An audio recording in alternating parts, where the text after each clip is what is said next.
এটা সত্যি কথা, আপনার সর উদ্দুর পাচ্ছ না।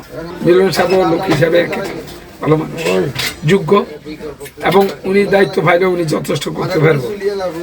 মিলন সাহেব লোক খারাপ না, উনি যথেষ্ট চেষ্টা করছে, একজন সুনামধন্য লোক, একজন যোগ্য লোক। শেষ কথা হইল আপনি বিবেচনা করতে হইব, চিন্তা ভাবনা করতে হইব, যা কারে দিয়ে আমি দোয়াটা করি, আমি দোয়া করি কি আমি দোয়া করি আল্লাহ যারে দিয়ে আমাদের দেশ জাতির কল্যাণ হইব, এলাকাবাসীর কল্যাণ হইব, আল্লাহ তারই আপনি নির্বাচিত করেন।